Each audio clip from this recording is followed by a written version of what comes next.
पहले ये वीडियो देखो फिर कमेंट्स में अपनी राय बताओ। ये इंसान जब जब कैमरे के सामने आकर कुछ बोलता है तो देश का बेड़ा गर्क करके ही जाता है। अभी तक 5 स्टेट्स में इलेक्शन चल रहा था, तब इन्होंने कुछ नहीं बोला और जैसे ही इलेक्शन के रिजल्ट आते हैं इन्होंने अपने हाथ खड़े कर दिए और बोल देते हैं कि भाई मेरा काम तो हो गया, अब जो कुछ भी करेगी आम जनता करेगी। और ये अपनी नाकामी का फल आम जनता पर थोप देते हैं कि आप डीजल पेट्रोल कम यूज करो, फॉरेन कंट्री में कहीं जाने का सोच रहे थे तो वहां मत जाओ, आप 1 साल तक गोल्ड मत खरीदो, यहाँ तक खाने का तेल भी कम यूज करो और वर्क फ्रॉम होम करो। और ये इतने बड़े बेशरम है कि करीब 7 बजे बोलते हैं कि डीजल पेट्रोल कम यूज करो और ठीक 2 घंटे बाद ये अपनी 100 से ज्यादा गाड़ियां लेकर रोड शो करने निकल जाते हैं। आपने देश की जनता को तो बोल दिया कि आप अपने फॉरेन ट्रिप्स को अवॉइड करिए, लेकिन आप खुद 15 तारीख से 4 देशों की यात्रा करने जा रहे हैं। पहले आप खुद अपनी फॉरेन ट्रिप्स तो कैंसिल कराइए। ये बोल रहे हैं कि कैसा भी फंक्शन हो, कैसी भी सिचुएशन हो, 1 साल तक कोई भी गोल्ड मत खरीदिए। लेकिन शायद मोदी जी ये बात भूल चुके हैं कि इन्होंने देशवासियों को इस लायक छोड़ा ही नहीं है कि वो जाकर गोल्ड खरीद सकें।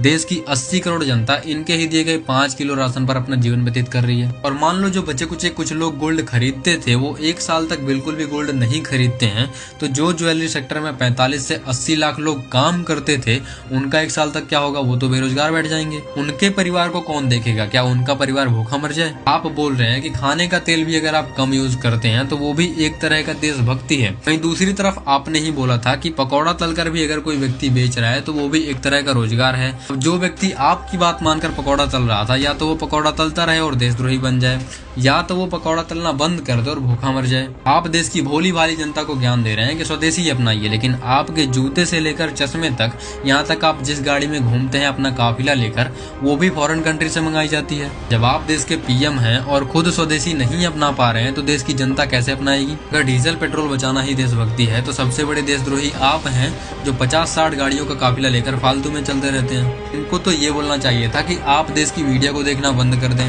देश का बेड़ा गर्क करने में दूसरा हाथ मीडिया का ही है। जो काम मीडिया को करना चाहिए वो हम जैसे क्रिएटर्स कर रहे हैं। तो आप सपोर्ट दिखाने के लिए फॉलो कर सकते हैं। बाकी जय हिंद जय भारत दोस्तों।